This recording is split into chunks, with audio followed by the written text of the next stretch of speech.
information only at this point. So moving on to item 2. For the in-kind form, regional planning efforts are enhanced by recording time donated by attendees, volunteers, and participants. PAG collects data on the time dedicated to meetings and activities to apply for use as matching funds for grants and federal dollars. If you're paid with federal dollars, please let us know. Time spent in preparation for this meeting will be estimated by PAG staff who are knowledgeable of the agenda and meeting materials. At the conclusion of this meeting, the session report will automatically calculate your time spent in this meeting, and time spent working on PAG RTA initiatives, programs, and special projects may also be eligible for consideration for matching funds. And I think I passed right by introductions. Going back to slide 1, apologies. I will introduce myself first. I'm Melanie Alvarez, and I'm planning coordinator with PAG. And next, I'll call on David to provide an intro. Excuse me. Sorry. Dave Mack, Arizona Department of Transportation. All right, Dustin. Morning, everybody. Dustin Fitzpatrick, PAG Environmental Planning Administrator. All right. See Scott. Well, Scott Bennett first. Scott Bennett, Town of Oro Valley Stormwater Utility. Nalo. Morning, everyone. I'm Nalo, Town of Sarita Public Works. Neha. Hello, Neha Gupta, Assistant Research Professor at the University of Arizona, the Arizona Institute for Resilience. Nico. Hello, Nico Geraldo, PAG Transportation Planner. All right, and the other Scott. Well, good morning, everybody. Sorry about the sun there. My name is Scott Schladweiler. I'm the Deputy Director at Tucson Water. All right, Paula. Hi, I'm Paula Boomer, Town of Marana Environmental Project Manager. All right, and then Catherine. Good morning. I'm Catherine Silvestri. I'm a legal specialist with ADQ, and I oversee our 208 program. All right, well, welcome everyone. And I still believe we do not have quorum, so this is just an information session. So we can move on. All right, so today we're very happy to have Scott Schladweiler here to talk about the lead water pipe inventory. Scott Schladweiler serves as Deputy Director of Tucson Water, bringing approximately 27 years of leadership in water utility management, infrastructure planning, and engineering. Prior to returning to Tucson Water in 2021, Scott led water and wastewater operations as Water Director for the town of Marana.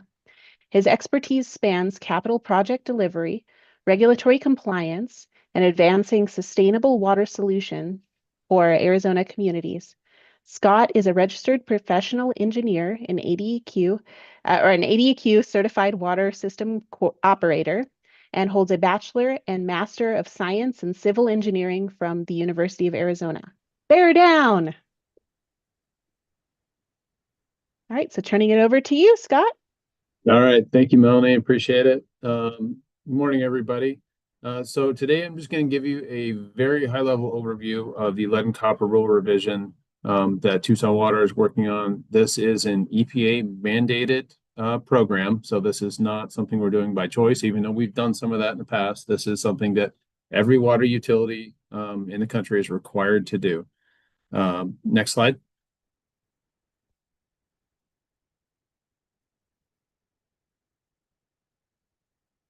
There we go. All right, so just a little background on this.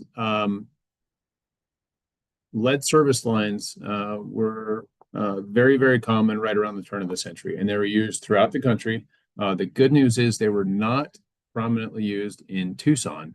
We did not see a lot of them here, and we'll talk more about that later. But as with anything we do, we learn about it over time. We learn about the, best materials and that we use for anything, whether it's PVC pipe or how to construct a building. You name it, we learn about things over time, and it's been no different with lead. So while lead was used a lot right around the turn of the century, over time there's been a very progressive and iterative approach to cutting back on the amount of lead within our distribution systems and within primarily even plumbing fixtures and service lines that are used on the private side of water distribution systems and within homes and buildings and schools and daycares, et cetera. So over time, we've seen a number of different efforts to slowly cut back, starting off with the Safe Drinking Water Act lead ban in 1986. This is where they said no more, first established that no more lead would be used within drinking water systems. And then that was slowly adopted by states over time, over the next couple of years. The Lead Contamination Control Act really brought more awareness to schools and daycares, encouraging additional testing at those locations because we know lead is very impactful in the developmental stages of kids and brain development and their entire growth pattern. 1991, the lead and copper rule was first established. This is where they established action levels and for water quality testing and monitoring within distribution systems. And then also, if you exceeded any of those action levels, there were certain requirements that you had to comply with. After that, in 2011, the Reduction of Lead Drinking Water Act was really the first effort to really reduce the amount of lead in a lot of the fixtures that go into our equipment that we use, the materials. For example, I remember this back in Tucson in 2012, 2013. And when this act was first passed, a lot of the corp stops, a lot of the ball valves, a lot of the equipment that we use on our side was brass and bronze in some cases. All of those materials contain small amounts of lead. With this act, that was no longer allowed. That really reduced the amount of lead from up to 8% down to 0.25%. And now every single ball valve, corp stop, anything that we install, anything that you see at a plumbing supply shop will be stamped with a lead-free stamp on there, showing that it complies with the Reduction of Lead Drinking Water Act. So that was just another further progression in slowly reducing the amount of lead in the systems. And finally, in 2021, the lead and copper rule revision was something that was adopted by the EPA. And what that was, it was really something that we had to go out and establish a service line inventory for every single line, every single service line within our distribution system. And again, every single water utility has to comply with this. We did, Marana did, Oro Valley Metro, everybody throughout the country. Huge effort.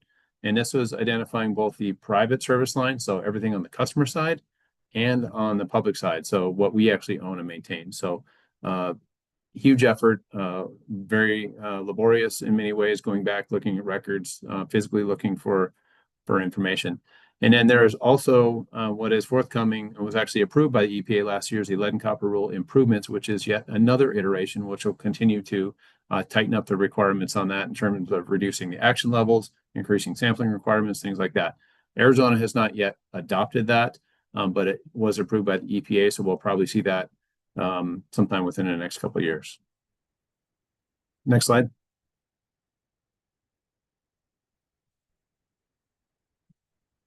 All right, so what is a lead and copper rule revision? So as I mentioned, this is strengthening the lead and copper rule, which was established in 1991.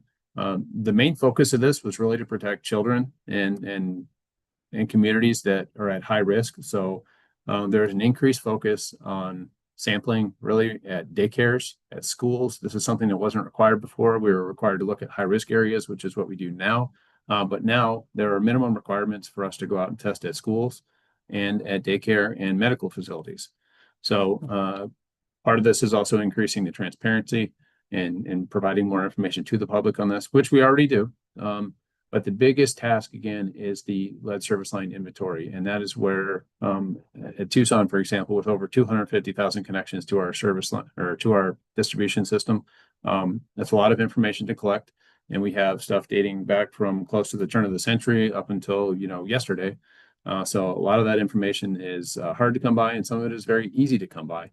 And we've done a lot to track that down, even creating our own artificial intelligence program to comb through all of our work orders, comb through development service permits, things like that, to pull out information that has really helped identify almost 100,000 of those to date.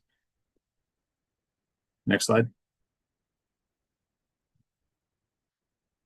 All right, comments from EPA. This is what you'll find on their website. Of course, I think we can all agree that there's no safe level of lead in drinking water. And again, the main focus of this was really to focus on the health effects, and again, reducing the potential for lead in water that we provide or that is in homes. And again, lead has a major effect on children and young adults and even pregnant women with those really developing at the time. So behavioral problems, health effects, long-term health effects, heart disease, blood pressure. The intent here is, again, to continue to improve the water quality, and especially in those that are at high risk. And again, those are really focused on school-age children and those and infants, whether in daycares or at home. Next slide. All right, so where does lead come from? We can find lead in a number of places throughout the environment. I think this is pretty clear, right? You can find it out in the soil if there was contamination, if there was something dumped in the ground from gasoline or industrial products. There could be remnants in the soil. Same thing with the air. Any emissions that could contain lead are out there. But what we want to focus on today, and what the lead and copper rule revisions is really focused on, is water. And the primary location that we're looking at is in the service lines that go from the water main, which is the publicly owned distribution system, to homes. So there are a number of fixtures, as we mentioned, the curb stops, the ball valves, but mostly in the service line itself. So looking at the service line, there's a public side of that, which is owned by Tucson Water, which goes from the main up to the meter. And after that, it is considered private. So that is something that is owned by the customer, whether that's a commercial business or a single family home. There are a number of ways lead can get into the line, right? One, just the lead service line itself. Most of the time, if water continues to flow through the line and it's constantly flowing, you're not going to see a lot of contamination. But where contamination occurs is when water sits in those lines over time and it kind of leaches out of the line and into the water. The other place, and something we'll touch about in a minute, is if anyone has galvanized lines that were at one point downstream of a lead service line. Anybody familiar with galvanized service lines knows if you've ever replaced them over time, they kind of shrink in diameter and they tuberculate, and there's a lot of buildup on the inside of those lines. That buildup, that tuberculation, has the ability to absorb lead if it was downstream. So one of the other items that we will be looking at here is if you ever had, or if any of the service lines were ever found to have been downstream of a lead service line, those galvanized lines will also be required to be replaced. So a lot of different aspects here that we're looking at. It's very complicated, but we are certainly moving along with it here. Next slide. So reducing lead exposure, as I mentioned, flowing water is the easiest way to do that. And no, that is not a revenue grab, which people joke around about, but moving the water, flushing it out. So the first thing, if you get up in the morning, if you get up and make your coffee, or if it's at a school or a daycare, if you're in an older part of town, and again, this really applies to more locations throughout the country, but is to really flush that water through your system. One of the places lead can accrue is even in your faucet fixtures, such as your screens and your shower heads, the screens that are right on the end of your faucet. Any small particles or pieces that collect over time have the ability to absorb lead. So it's important to keep those clean. testing your water, we have a list, and I'll show you on our website here when we're done, of a list of approved laboratories that can test for lead. We will not test individual homes for you, but if you have the need, or any of your constituents or anybody else out there wants to go get their water tested, we have a list of state certified labs that can do that for you. If you're concerned about it, using filters, there are filters out there that will remove lead. If we do end up replacing any service lines, we will provide filters to those homes that are found to have lead service lines. But I do just want to point out, and just as a precautionary measure, we have not found any yet to date with any of our inspections that we've done as part of this program. And another concern, and a question is very common, is use cold water. Boiling water is not going to remove lead. It is not removed or treated in that way. So just if any of those questions ever come up, do not boil the water, or you can boil the water, but it's not going to remove lead. Next slide. All right, so what are we doing about it today? Again, we've continued to increase our sampling. Today, as it stands, we sample over 100 homes throughout our system to comply with the lead and copper rule. Those are focused on high-risk areas based on age and areas where we may have found lead in the past. That will all change with this rule, and with the lead and copper rule improvements as we move forward. We've had some pretty extensive communication and education opportunities. We've already met with the Pima County Health Department, presented information to them on what this rule means, and if there are questions that customers or constituents have, and they go to their healthcare providers, and we want them to be aware of it. So we sat down with Dr. Cullen and some other staff from the Pima County Health Department and explained the entire program, what it meant, why we're doing it, so they have an understanding of it, so that they could convey this information to their community. Lead service line replacement. If we do find any lead service lines, and that's a big if, or galvanized requiring replacement, or GRR, as you may see it referred to, Tucson Water will replace those, even on the private side. And that is because we are confident that we're not going to find very many. We do have some WIFA funding, of course, that is helping us out with this project, which is fantastic. So we're using that to the fullest extent, but we will commit to replacing those customer service lines if they are found to be either lead or galvanized requiring replacement. Some of the water quality testing, right? If we are above the action level and above the 90th percentile, one of the options is corrosion control. We have not ever had to do this to date for either lead or copper, but that is an option in other communities that's been used. But in Tucson, it has not been.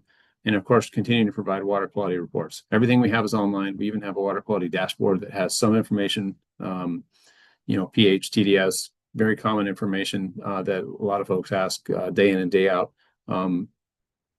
for the nearest sampling location to your home or business. You can punch in the address. It'll come up with the latest information on there for you. And of course, continuing to partner with other agencies on this. Again, Pima County Health Department, we met with the Pima County School and Superintendents Group and explained this program to all of them as well, because we will be reaching out to schools. We want them to understand what it's for and who it benefits, and make sure if they get questions from their students or their families, that they understand why we're doing this. And it's not an immediate concern, but this is a preventative measure in many cases. Next slide.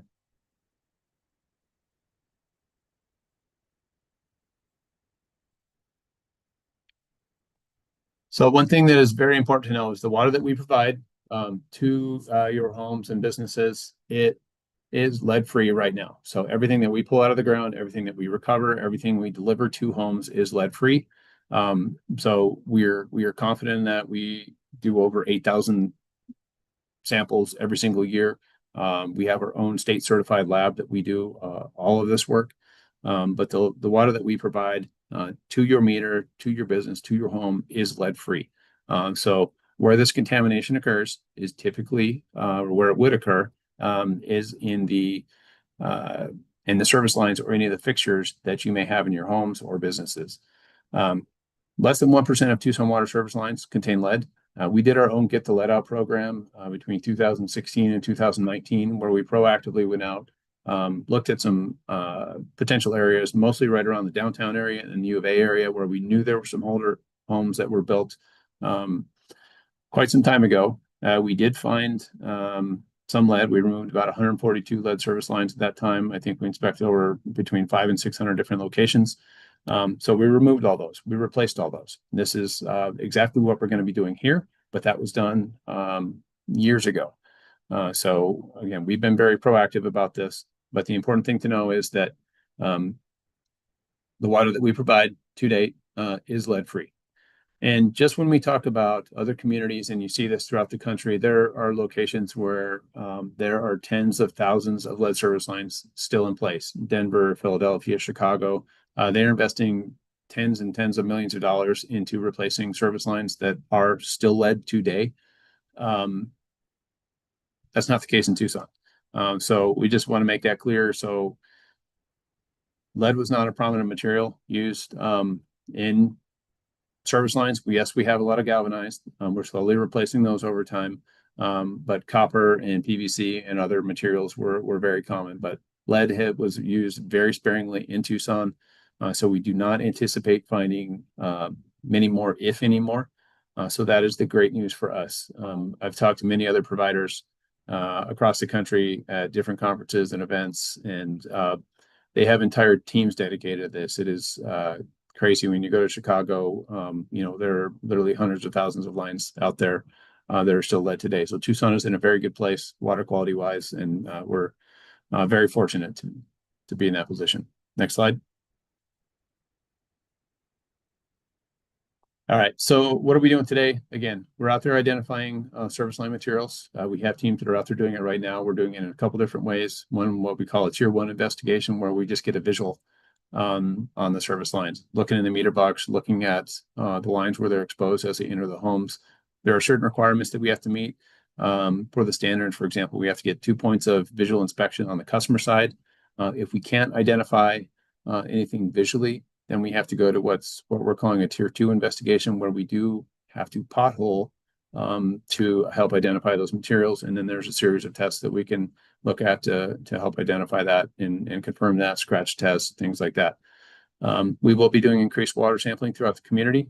For example, schools and daycare centers, I think it's a minimum of 20% of all the sampling that we have to do moving forward beginning in 2028.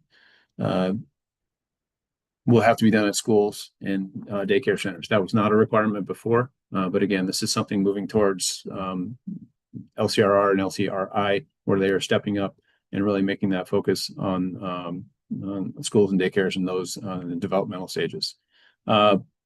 Creating a lead service line inventory map. I will show you that at the end. We have one online, so all the data that we have up there is posted. You can punch in your address, punch in your business's address, your kid's school, whatever it is, and it'll show you what we have today, whether it's unknown or if we know what the service lines are. It's all up in there for everybody to see. And then educational support materials. We have a lot of that information and links to more information, including EPA guidance and everything that that we are required to comply with, all on our website, and we can share that with you at the end here too. Next slide, please. All right, for healthcare providers, again, this is just a high level. This is the same presentation we gave to them. I have some more technical presentations that we've done in the past too, but for healthcare providers, making sure they are aware of what the rule is, and if they do get questions,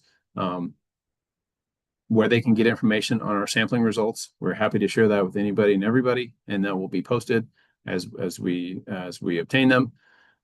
But again, making sure healthcare providers are aware of this program. Not everybody was when we first presented it to it, but it's our job to help communicate with the local community, and that's what we've begun to do by meeting with the health department and getting that information out there, so that any healthcare providers that do receive questions, comments, concerns from their patients, they know where to go and what this is and why we're doing it. Next slide.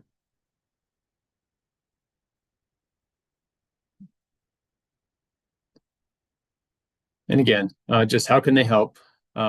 Making sure that patients are educated and they know where lead can come from, right? One of the things, I mean, I think everybody here probably at one point or another has received an old piece of furniture or moved into an older house, right? And you have to do the little lead paint test. It's no different than that, is just making sure that they are educated on the exposure opportunities to lead and how they can avoid them. And this is something that healthcare providers were provided information on, and EPA also has guidance on for both schools and healthcare providers. Just more and more information that is available to them. And of course, if there is any concerns, or if there are any concerns with folks, to get screened for any lead exposure, and especially those in vulnerable populations. And again, younger folks or even elderly folks, or those that are possibly immunocompromised. Next slide. Again, schools and daycare centers, we'll be coordinating more with them. And this should not say 2025. It has been pushed back to 2028. So we're required to start sampling at that point, and with the increased sampling, I should say, for schools and daycares in 2028. And of course, we'll continue to proactively communicate with schools and daycares and give them information, including some of the documentation that EPA has provided. It's called the 3 Ts. It's training, testing, and taking action. And again, a lot of this was really written for communities where there is high lead content, high lead service line lead content in their communities. Again, Tucson's very fortunate. We don't have that, but that information is there should those concerns come up and anybody be interested in learning more about it. Next slide. Oh, and here it is. EPA's 3 Ts. Again, the training, testing, and taking action. They have programs that are available. They have lesson plans for anybody for within schools that may want to talk about this. We don't anticipate this to be used a whole lot in Tucson, but this is information that's there, and we are required to continue to share this. And all of these links and everything are on our website and have been given to healthcare providers and the healthcare, or the health department. Next slide.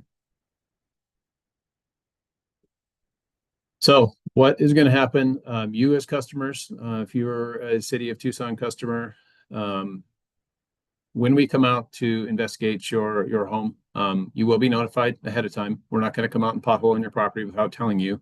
You will get notifications ahead of time. We're actually working with contractors right now and had some ready to go, but because of part of the government shutdown and some of the DVE provisions that had to be included with those contracts, we're a little bit delayed in getting those out. Hopefully we'll get those rolling here in the next week or so. But you will be notified when it's time for us to come out to your home to inspect. We will let you know what's going on.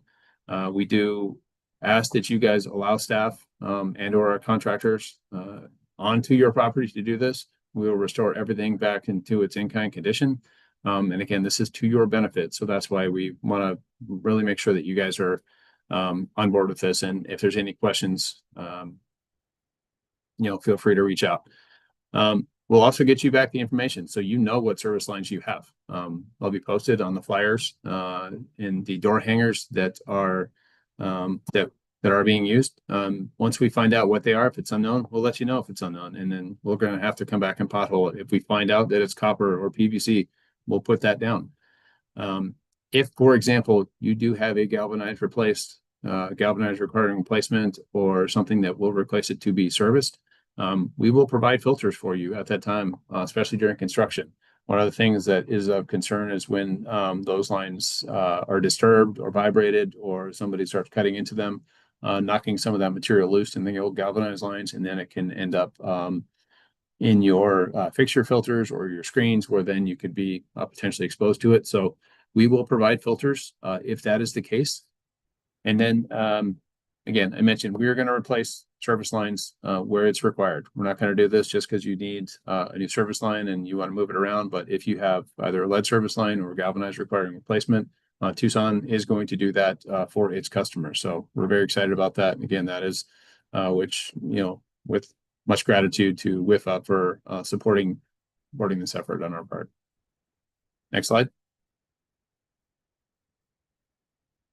So customers, and if it's you guys or your friends or your neighbors, please respond to us. It's very difficult when we have to go back and forth, as many of you guys can imagine, without a response. And again, this is for your benefit, for your health.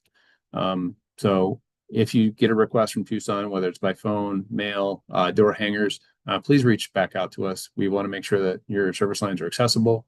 if your service line is in your driveway, for example, and your cars are parked there, you've got a trailer there or something, we may need to ask you to move it or at least give us access somehow to get to it if necessary.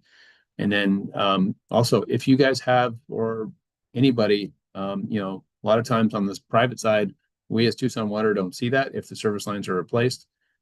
Sometimes you do it on your own with or without a permit.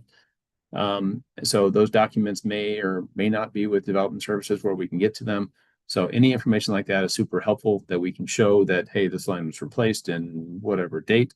It is no longer galvanized or no longer lead, for example. We need to know about that because we need to show it on our inventory. Next slide. Community leaders, any elected officials, anybody with influence, again, please encourage everybody to participate. There's no advantage for Tucson Water here other than making sure that the water that all of our customers receive, even if it's something beyond our control, past our meter, is of the highest quality, and we maintain the health and safety of our community. So any community leaders, if you are in a position where you are questioned about this or you have concerns about this, you're more than welcome to call us, and we're happy to talk about it and come present, answer questions, whatever, but also use your position to help move this program along. It's very important, and it's something that we need to comply with. But again, it is solely for the benefit of our customers and our community. Next slide. And again, just raising the awareness. If there's additional funding necessary, we should be good with ours because we're not anticipating any more lead service lines. But talking to residents about this, we talk to our council members about this monthly and just give them updates on where we are with this. So if anybody in the county or unincorporated parts of Pima County or any other positions have the ability to use their positions to influence folks to participate in this, it's very, very important. Next slide. And finally, any customers that do have questions or do have concerns on this, there's an email and an address there. We keep a log of anybody and everybody who calls. We have work orders that document all of the calls, all the responses. We don't see many of them, but when we do send out notices, and we will be sending out annual notices for everybody who has an unknown service line material, again, by the end of this year, that'll be an annual requirement until we've identified all of them, which must be done by October of 27, which is our due date. But all that information is there. And then I encourage you to go to our website, tucsonaz.gov/water/lead-free. There's a lot of information there. There are frequently asked questions. There's links to all the EPA guidance. And there is also a link to our 120 water map, which is the actual inventory of all of our service lines that we have right now, whether it's known or unknown at this time. That's really what I had to share with you guys today. What I would like to do, Melanie, if I can have the screen for just a second. I'm gonna.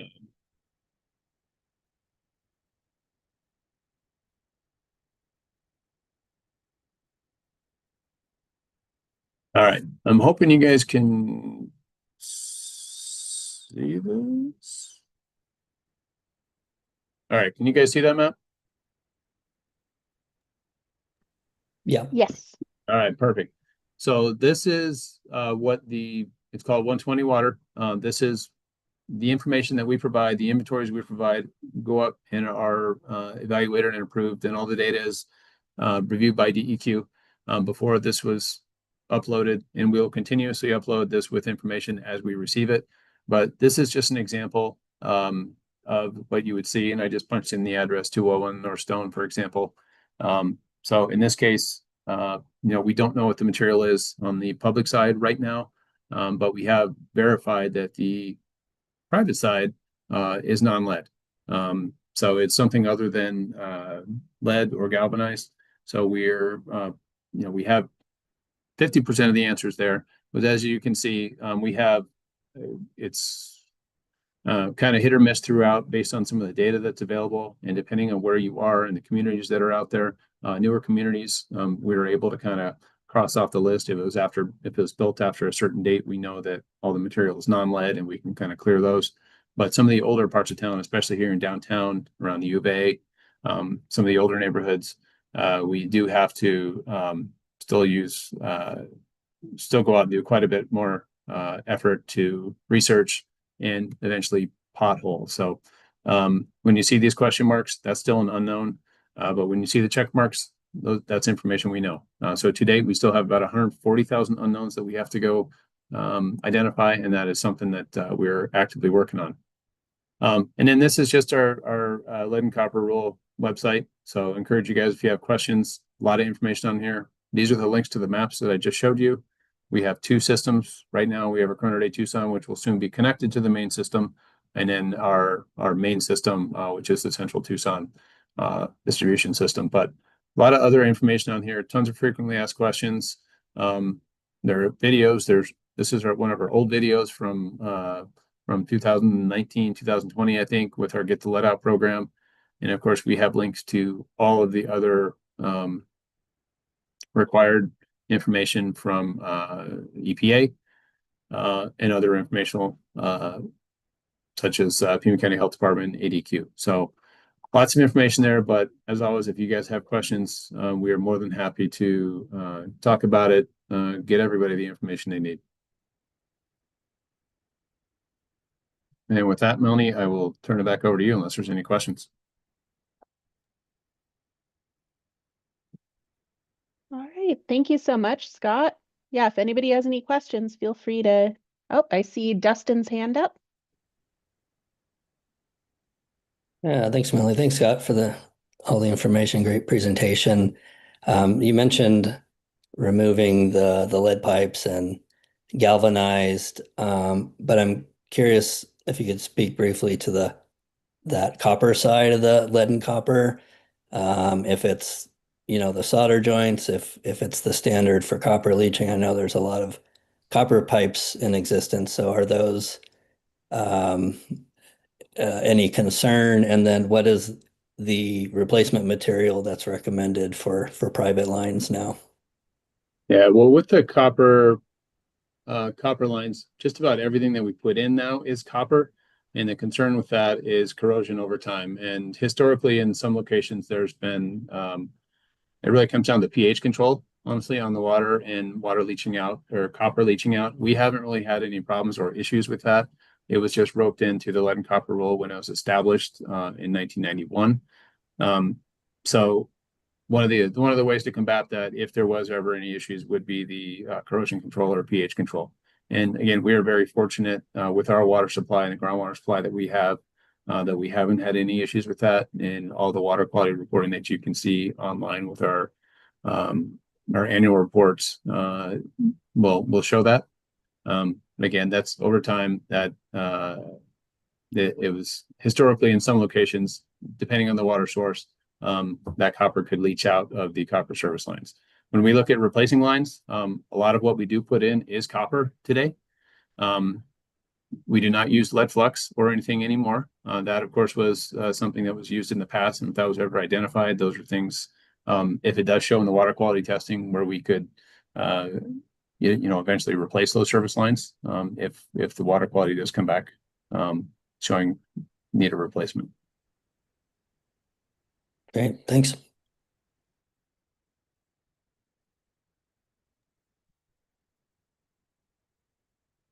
All right, does anyone have any other questions or comments this time?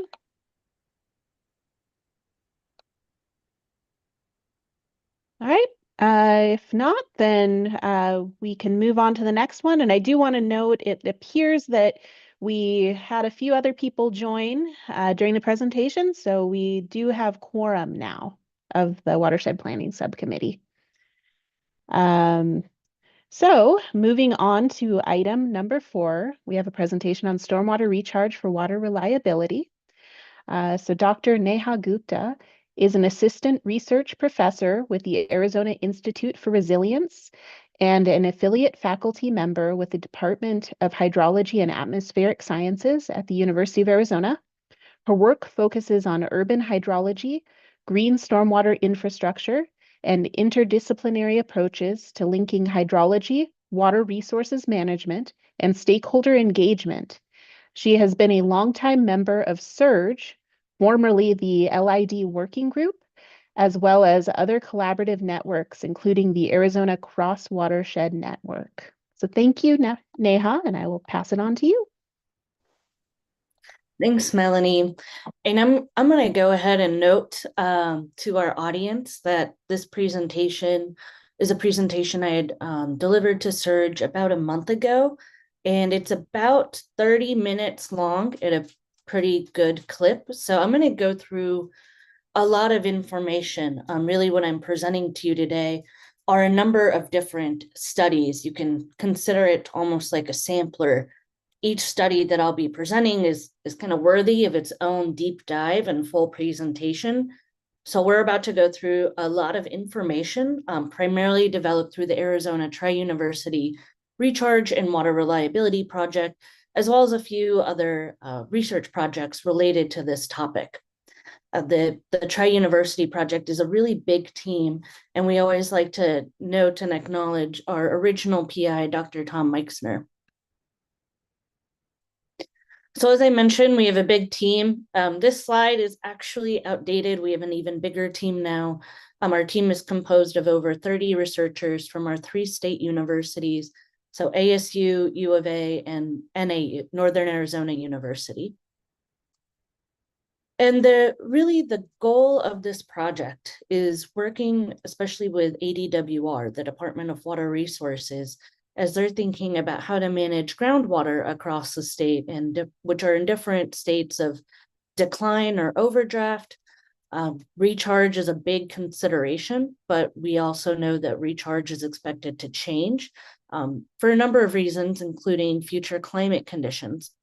So what we're really doing in this project is using a water balance approach and really thinking about how water balances compare statewide, and then also looking at some finer regional and site scales as well as we dive into the topic of stormwater recharge. So first, I'm going to go through this project overall, kind of this big umbrella project. I'll note a couple of kind of projects nested within that, and then I'll focus more on the stormwater recharge side of things. But just to help put this project into focus, the first part of the project is really defining different sources of water available for capture, being very mindful of our existing water policy and water management frameworks. So we are thinking about water that would have been lost to the atmosphere via evaporation, transpiration, snow sublimation, just all those fluxes that take water back up, as well as additional stormwater that might be generated through urban development or runoff that might be additionally drained through wildfires. We then look at areas that could be suitable for recharge across the state, think about how those areas of capture and recharge might overlap, and we're in the process of developing a prioritization framework or decision support framework so people can think through strategies that might be suitable in their regions and scales of interest. This project is a highly technical project that's primarily composed of hydrologic models and spatial analyses, as well as compiling remote sensing observations and additional data that's been developed across the state. However, we've had a very robust stakeholder engagement process from the very beginning of this project, since it started in 2023. Some of you in this audience may have already heard me talk about this project in the past, as well as interacting with ADWR and other partners. We have a technical advisory committee, and we also have hosted a number of workshops, including a workshop with flood control districts across the state, thinking about how do we link flood control efforts and stormwater recharge. Our project is broken up into 5 different subteams. The forests and natural environments in the urban environment subteams are really those teams focused on strategies and understanding the influence of strategies on capture or recharge.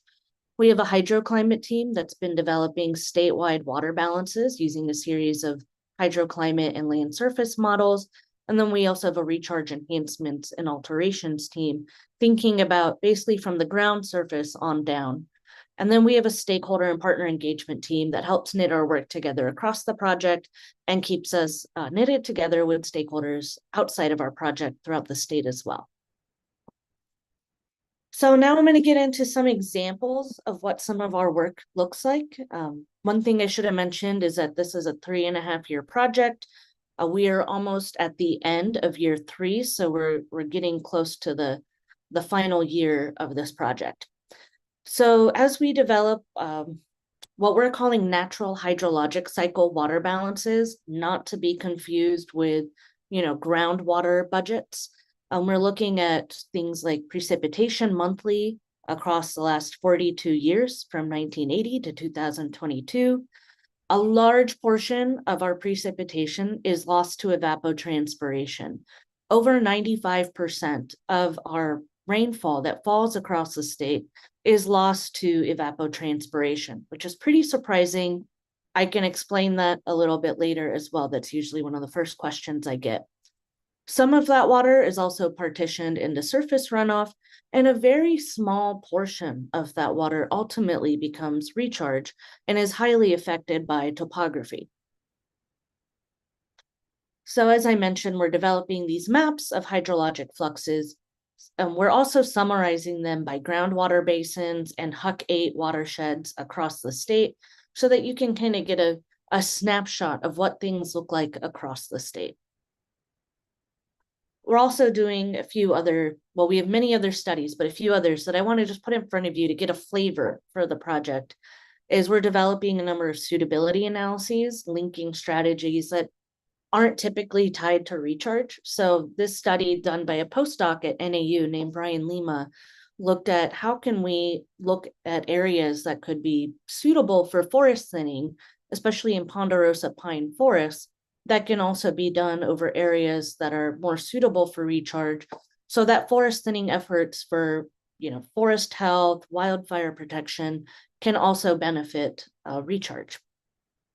We found that many of the areas across the state that were higher elevation were probably, no surprise, more suitable, but especially throughout the Mogollon Rim, where you have a higher prevalence of faults, fractures, and karst topography. Something else we're looking at in our project includes base flow index, or that fraction of stream flow that is derived from groundwater. It can be a really good indication of the interaction between surface waters and groundwaters, especially in shallow groundwater areas. And this can be very important both for water supplies and for ecological systems.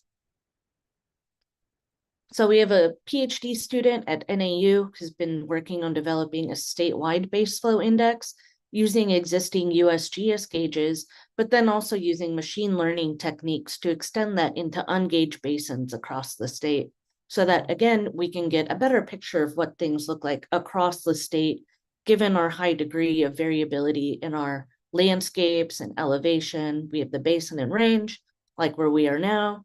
We have the Colorado Plateau, and then we also have that transition zone in between, which we're seeing is pretty important as we're looking at water resources across the state. Okay, so that was my kind of high level overview of kind of what we're doing overall in the project, some estimates of what we're doing across the state. Now we're going to focus into probably what you're more interested here, which is really taking a look at some of the work that we've done related to urban enhanced runoff and then also stormwater recharge. Again, these are all, scientific academic studies that we're really hoping can provide a scientific foundation for the type of work that you are all involved with here. So as we dive into this, I'm going to offer just a quick schematic about how we are thinking about stormwater recharge. So to recharge stormwater, you have to first have stormwater accumulating somewhere on the surface. You have to think about what are those surface and subsurface conditions that can support stormwater recharge. And then there's also the stormwater management itself and thinking about how that intersects.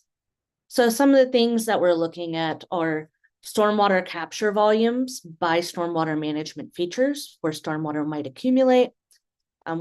We've done a number of different analyses looking at suitability of where that accumulation and then that recharge potential overlap. We're looking at different conditions that occur on the site scale of how ponding, vegetation, and soil can support or hinder recharge processes. And then we've also, this is outside of the study, but what I'll also present, have conducted some empirical analyses as well, collecting data on the ground from our local watersheds to see what's happening.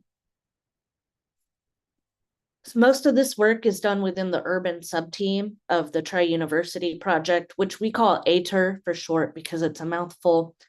So we're thinking about, how is stormwater generated? How much increased runoff is available due to the imperviousness of urban regions? How does that change across multiple watershed scales? Where might there be more stormwater generated in the future? And then what are some estimates of how much GSI can capture? On the recharge end, we're thinking about, as I mentioned, what are those factors that can really influence how much actually gets recharged? What are some of the potential strategies at neighborhood scales? We've done a study in the Phoenix AMA, I'll present very briefly. And then also thinking, as I mentioned, where do these susceptibility, so flood susceptibility locations where stormwater is accumulating and the recharge overlap? So one of the first things I mentioned is how much increased runoff is available across watershed scales. So for this study, we took empirical data, so data from the USGS, and then also some watersheds around Tucson that we've monitored to look at, what are we seeing in terms of how much of the water that falls is getting converted to runoff. This is really building up as a complementary effort to work that's been done previously in the Pima Flood Control District by Dr. Evan Canfield. And so what we're seeing is pretty similar. So this is Dr. Canfield's graph. He retired a few years ago, but this is a figure we like to look at a lot in terms of how much stormwater is available and across what scales. We find a pretty similar trend. So it's nice to see that this is also borne out by empirical data. And what we're also working on extending it into is developing a linear relationship that can predict, what is that runoff ratio that we expect based on the watershed size and then the land cover types.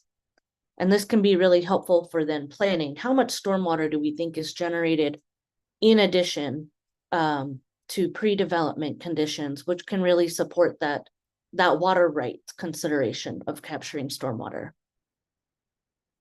We're also looking at how much stormwater might be generated under future urbanization using the EPA's ICLUS scenarios. So it's integrated climate and land use scenarios put up by the EPA that has estimates for every decade.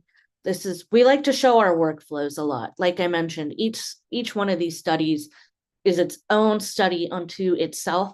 So this is a really quick snapshot of how that work was conducted. I'm not going to spend a lot of time going into that, but if there are questions, I can refer back to them at the end. One thing to note is we looked at the southern AMAs within Arizona, and we looked at the HUC 12 watersheds, so those smaller scale watersheds. HUCs are those USGS defined watersheds, and then the number is how many digits you have. So a HUC 8 is a larger scale than a HUC 12. So we looked at not only the HUC 12s within the AMAs, but also those kind of surrounding the AMAs as well, what we're calling the AMA plus. And so what we see is that a lot of the areas that we're expected to see more stormwater generated in the future are already around existing cities. So that's where a lot of the development is projected to occur according to these scenarios. And so in our area, you see Drexel Heights, Sahuarita featuring prominently. And there's a low and a high scenario tied into both climate and economic development, different types of patterns. What you really see are a lot of consistency between the low and the high scenarios.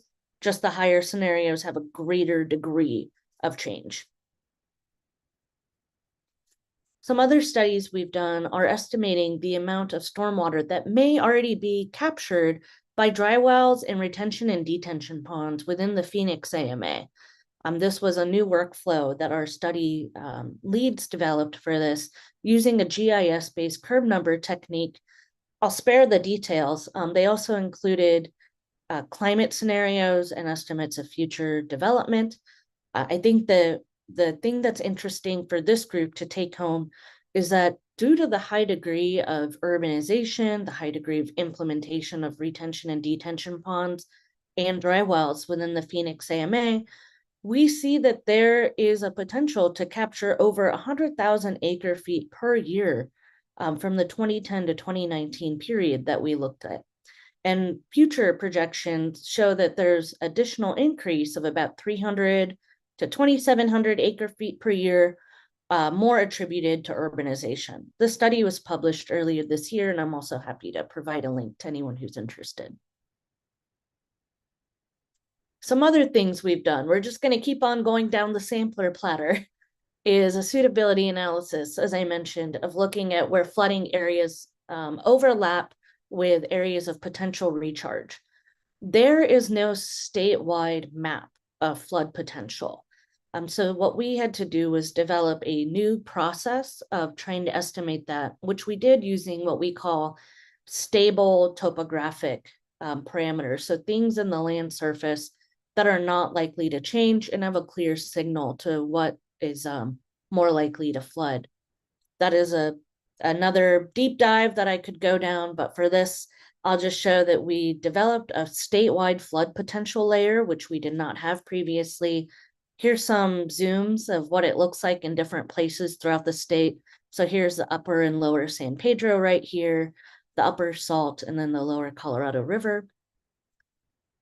And then when we combine that with some recharge potential layers, so we have study members who've developed things like a subsurface infiltration index and a soil moisture infiltration index, things that we can do with existing data layers that we can compile across the state. So of course, this will look a little bit different if you were to do this for just say the Tucson area. So doing this for the state, this is what we came up with. And again, showing the upper and lower San Pedro, of which Aravaipa Canyon, very interestingly, features prominently, as well as the lower Colorado River and the upper Salt. And what I think is interesting here is, especially in the zoom-ins, you can see the roles of not only our stream channels, but also of our mountain fronts as well.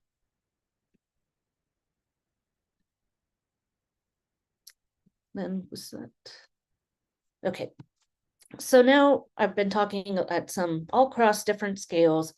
Something else we've been doing is using Hydrus 1D modeling to do one-dimensional soil moisture profile modeling or soil profile modeling.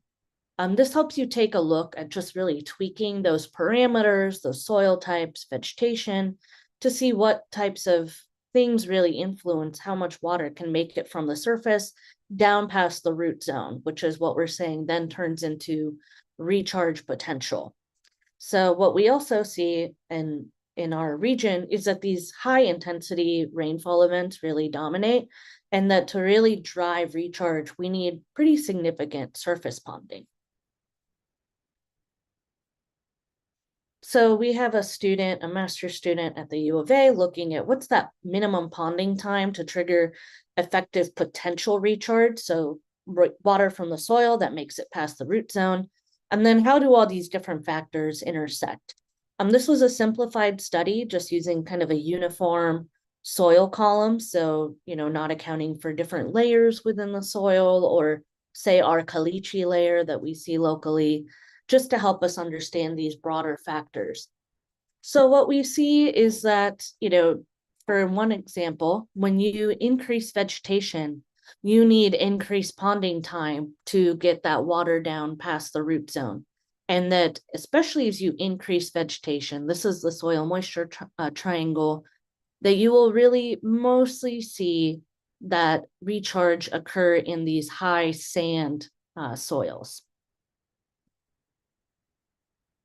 We've been playing around with some extensions of this work, so please do not quote this, please do not cite this. This is all work in progress, but we're trying to extend to see how can we take our insights that we're developing and then try to translate them to features that are happening on the ground. So what we're looking at is if you trigger or if you change around different parameters, say for the Rita Ranch project, will you meet that threshold for minimum recharge? Some things that we're looking at are how do you change, the surface cover, but then also thinking about that ponding time and that ponding depth to trigger effective recharge. Looks like there's some weird formatting with the slide, so please forgive me. But some things that, like I said, we're playing around with to see how we can link some of our insights to management, are thinking about what are some options that might help increase recharge. But again, I'm not going to go through these in detail because there's quite a bit ahead. And so I just want to note that this is some of the work, and then we can come back and revisit this. Some other things that we're doing are also taking a look at the academic literature and seeing what do we know about GSI and its ability to influence capture or recharge in arid climates broadly. What do academics, what have they studied? What are they saying? What we're overall finding is that, there's a much larger number of modeling studies versus empirical studies.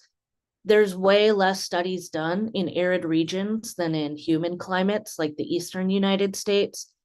Most of the studies that we did find that were done in arid climates actually come out of Arizona, a pretty leading area for us. A lot of the studies were mostly focused on peak flow or urbanization, and there were very few empirical studies that especially had a longer term kind of horizon. So that's really what we're seeing as a gap to help us understand how these features are functioning over the long term.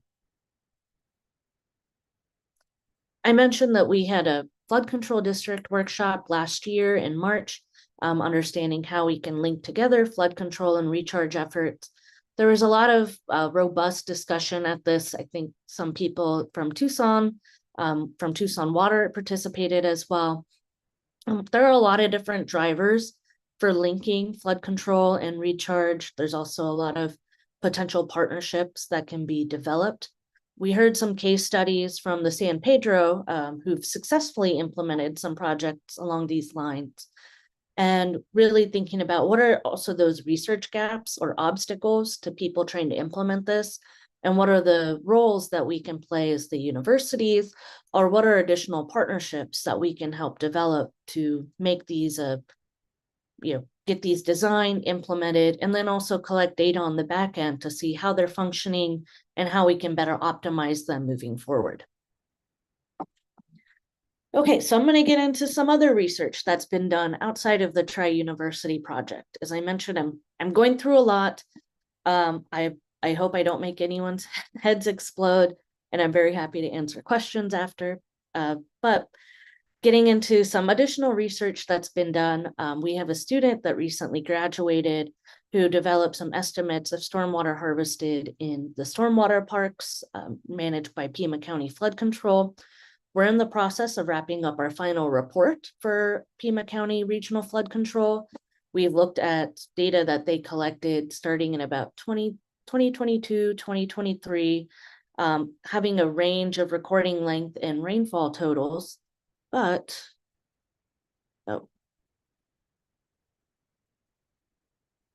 here it is, that we see that the ranges of stormwater harvesting really can vary across the recording period, from 0.2 acre feet at the lowest. I believe that was in Cherry Park right here, which also has the smallest watershed as well, to 1.39 acre feet, which was in Seneca Park.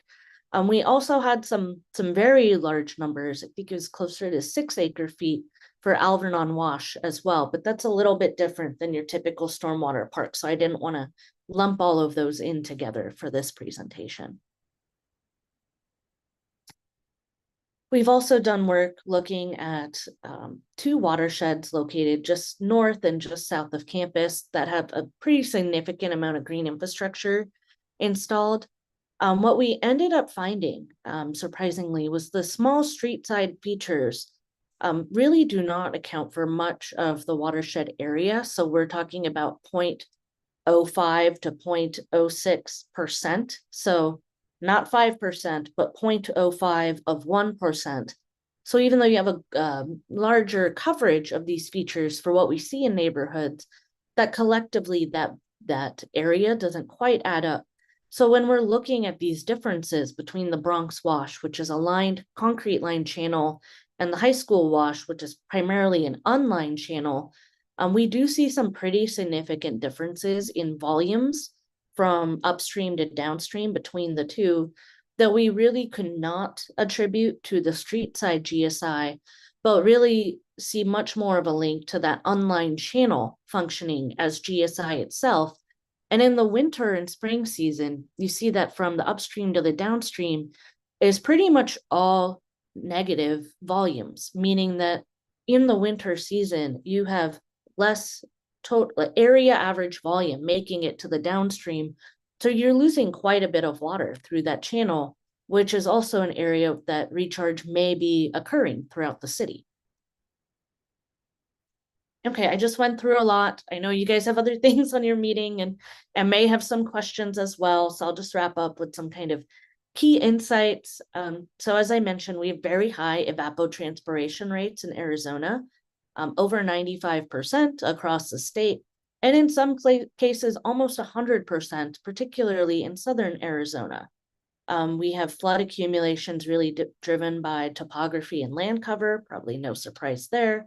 But recharge is really driven by those characteristics that are happening underground, as well as the characteristics of rainfall. So high intensity rainfall events are very highly linked to recharge, as well as our winter precipitation as well.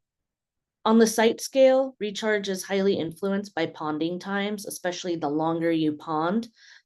Getting up to 5 days can really help drive the recharge potential.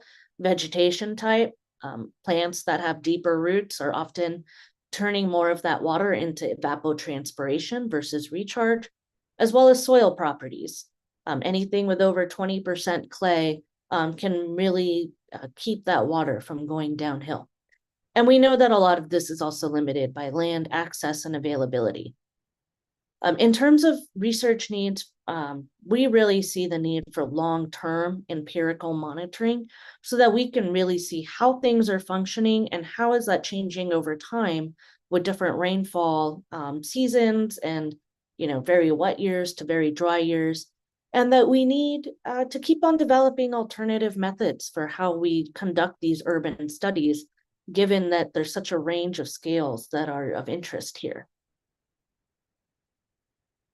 And then I think I'll leave it there, and hopefully people didn't get too shocked by just a lot of research being put their way.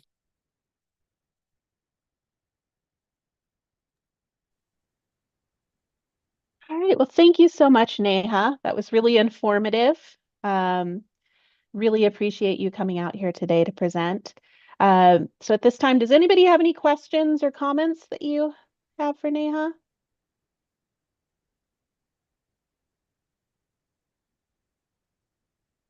Is there anything you wish I had talked about and did not answer at all?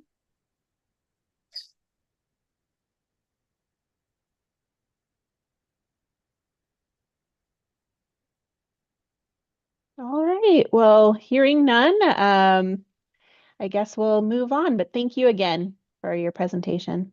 Yeah, thank you.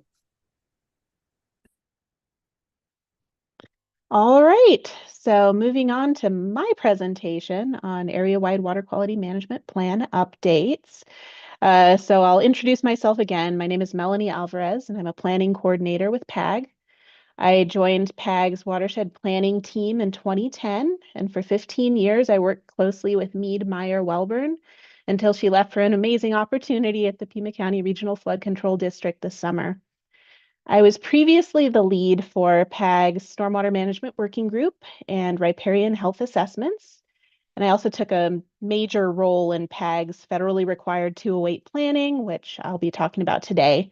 I'm now responsible for PAG's entire watershed planning program, including 208 stormwater pollution prevention, riparian health assessments, green stormwater infrastructure, drought and water reliability, and regional coordination, including leading both the Watershed Planning Subcommittee and Stormwater Management Working Group, and continuing PAG's participation in other collaborative networks and working groups, including SURGE, the Santa Cruz Watershed Collaborative, and Pima County's local drought impact group.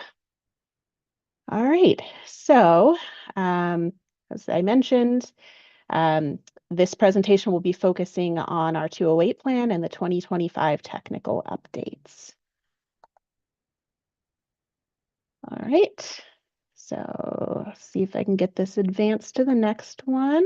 All right, so outline for today, go through the background and purpose, context for our technical updates, and then the progress and next steps.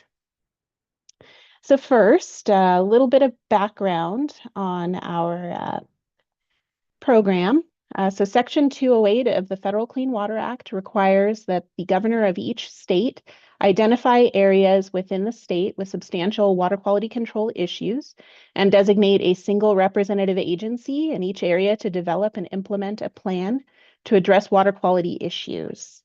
PAG is the designated planning agency for Pima County, excluding Tohono O'odham and Pascua Yaqui tribe lands. Under federal law, we are required to maintain an area-wide water quality management plan, which we refer to as the 208 plan. And under federal and state law, ISIPTES permits and some aquifer protection permits for waste treatment facilities must be consistent with the 208 plan before the permits can be issued. The Clean Water Act also allows for the designation of management agencies to address treatment of residential, commercial, and industrial wastes, develop facility plans, and assure adequate financial and treatment capacity for the areas that they serve. And in Pima County, we have 3 of those designated management agencies, which include Pima County and the town of Marana, town of Sahuarita, and there is also a joint planning area between Pima County and the town of Sahuarita, as you can see on the map. So our 208 plan is comprised of an adopted policies and procedures document, which is used for permit reviews that require 208 consistency under the federal and state laws. And then we also have a wastewater facility inventory portal and a series of appendices that help us to plan for and track water quality issues and management that's being done throughout the region. So the purpose of our program is to ensure local coordination, encourage regional public waste treatment facilities and water reclamation, protect the priority water bodies that we have outlined in our adopted policies and procedures document, to connect our strategic action plan with our Environmental Planning Advisory Committee's top environmental issues list and local funding recommendations, to identify water quality issues and needs, and to highlight management successes. We try to keep the 208 plan up to date. We have a couple different processes that we can update administratively without having to go through another public process and get our committee's approval and regional council and EPA and ADEQ approval. It helps to provide more consistent, efficient data and issues updates. So we do annual administrative updates to our facility inventory, our action plan, and our water quality conditions. So we keep all of that stuff as up to date as we can, gathering the information that we can from our committees and from any local studies that we are made aware of, local efforts. And then every 5 years, we take a look at the 208 plan. We look at the policies and procedures to see if there are any needs for any larger changes to our policies or procedures. And then we also will take a look at our population estimates and flow projections to make sure that we're maintaining a minimum of 20-year planning horizon. And so for this particular year, we took a look at our policies and procedures and determined that there wasn't anything really big enough that rose to the level of updating that document. And that document does require the full public process. Those are the policies and procedures that we go through for our permit reviews. So those, we don't have any of those going on this year. And then at the conclusion of this 5-year process, we provide a compilation of the administrative updates. So for the population and flow projections, we started out with GIS updates. So we worked with the local DMAs to update the public wastewater service area and planning area boundaries. And the figure on the right shows what we used in our previous plan. There have been some adjustments this year for those planning area boundaries. And then we use PAG's approved population projections to run, we do 2025 estimates as well as the 2055 projections for the facility service areas, for watersheds, and for shallow groundwater areas. And then we also do population and flow projections for 2030 through 2055 for the DMA areas, as well as the facility planning areas, which are sort of a larger scale boundary that includes areas that could potentially be served in the future by the facilities. So it adds a little bit of wiggle room into the planning for the DMAs as they plan service for those particular areas. And then in addition, we also calculate maximum flows for 208 consistency, which provides even more of a buffer. So we do a calculation that's 25% above the flow projection for the later date in the projected flow range. And this just allows a little bit of extra flexibility in case the development ends up being greater than anticipated. Maybe there's expansion into areas that they weren't anticipating over time. We just want to allow a little bit of wiggle room and a good check-in point when we do see a permit application or a plan go through for a facility expansion. Just make sure it's within sort of an expected range and we're able to adjust our own planning accordingly if there are changes to those patterns over time. So, so far with progress and next steps. So for the technical update process, as I mentioned, we'll be finalizing the administrative updates from the past 5 years. And we've been working with the DMAs to update the public facility service and planning area boundaries. And the new service area boundaries should now be live on our facility inventory portal, as well as updates to our facility inventory portal. So thank you to the DMAs for coordinating with us on that. And we are currently working with our data sciences team to run the population estimates and flow projections.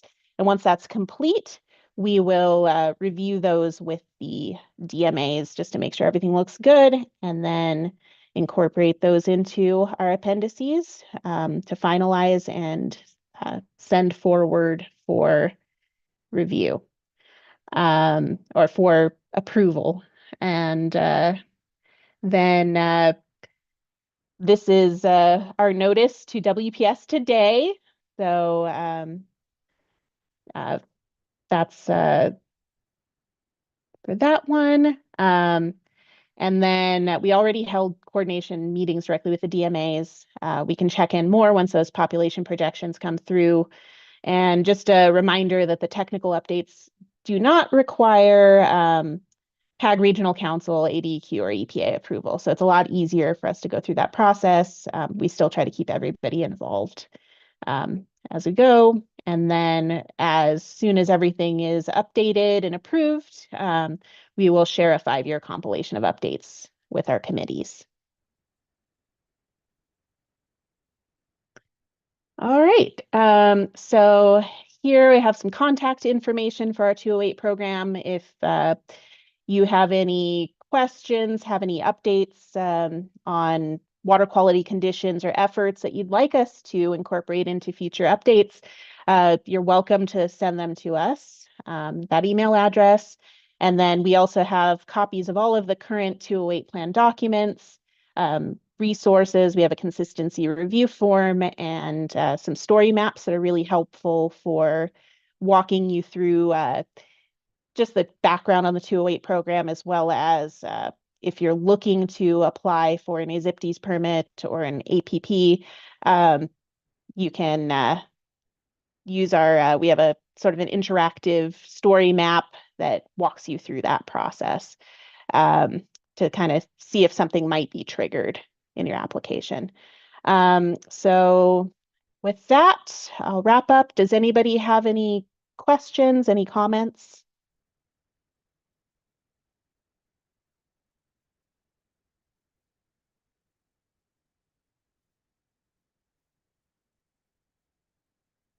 All right, well, hearing none, I guess we can move on to our next item, which is adjournment. So thank you so much for everybody for attending today. I will conclude this meeting at 10:55 a.m. Thank you so much. Thanks, Melanie. Thank you.